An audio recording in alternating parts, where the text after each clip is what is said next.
ગુજરાતના ઇતિહાસમાં પહેલીવાર 1,50,000 પાનાની ચાર્જશીટ કરાઈ 1,550 કરોડના કૌભાંડનો છે મામલો। ગુજરાતમાં સૌપ્રથમ વખત સૌથી મોટી ચાર્જશીટ દાખલ કરવામાં આવી છે।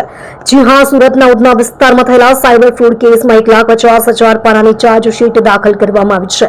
ઉલ્લેખનીય છે કે આરોપીએ 1,550 કરોડ રૂપિયાનું સાયબર ફ્રોડ આચર્યું હતું, જેના અનુસંધાને 1.5 લાખ પાનાની ચાર્જશીટ કરવામાં આવી છે।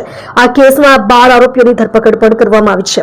એક બે પેજ નહીં પરંતુ 1,50,000 પાનાની પોલીસે આંતરરાષ્ટ્રીય સાયબર ફ્રોડ કેસમાં ચાર્જશીટ રજૂ કરાઈ છે। થોડા દિવસ પહેલા ઉધનામાં 1,550 કરોડનું આંતરરાષ્ટ્રીય સાયબર ફ્રોડ ઝડપાયું હતું। જે કેસમાં અગાઉ ઝડપાયેલા મુખ્ય આરોપી કિરાત જાદવાણી, દિવેશ ચક્રાણી સહિતના 4 આરોપીઓ વિરુદ્ધ 200 થી વધુ સાક્ષીના નિવેદન નોંધવામાં આવ્યા હતા।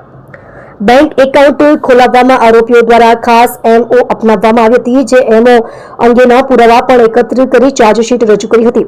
આરોપીઓ પાસે મળી આવેલ 165 બેંક એકાઉન્ટ સામે એનસીઆર પોર્ટલ પર 2,500 જેટલી સાયબર ફ્રોડની ફરિયાદ નોંધાઈ હતી, જે પૈકી 37 ફરિયાદ સુરતની છે। 22 મે 2025ના રોજ વાહન ચેકિંગ દરમિયાન સુરતની ઉધના પોલીસને મહત્વના પુરાવા મળી આવ્યા હતા, જેના થકી ઉધના પોલીસે 1,550 કરોડ રૂપિયાના સાયબર ફ્રોડના રેકેટ સુધી પહોંચી હતી।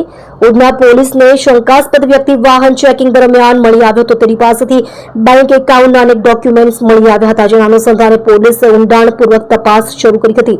ઉધના પોલીસ સ્ટેશનના પીઆઈ એસ.એન. દેસાઈએ જણાવ્યું કે પોલીસે સમગ્ર કેસની તપાસ દરમિયાન 4 આરોપીઓની ધરપકડ કરી હતી, જેમાં કિરાત જાદવાણી, દિવેશ ચક્રાણી સહિતના આરોપીઓ પાસેથી 165 જેટલા કરંટ બેંક એકાઉન્ટ્સ મળી આવ્યા હતા। આરોપીઓની કડક પૂછપરછ અને તપાસ દરમિયાન આરબીએલ બેંકના 8 કર્મચારીઓની પણ સંડોવણી બહાર આવી હતી। તમામ બેંક ખાતાનો ઉપયોગ ગેમિંગ, સટ્ટાબાજી અને સાયબર ફ્રોડ જેવા ખોટા વ્યવહારો માટે થતો હતો। મુખ્ય આરોપી કિરાત જાદવાણી અને તેના સાથીદારોએ કરંટ એકાઉન્ટ ખોલાવ્યા હતા। આરબીએલ બેંકના કર્મચારીઓને ખોટા એકાઉન્ટ ખોલવાના બદલામાં 2 લાખ રૂપિયા સુધીની લાલચ આપવામાં આવી હતી।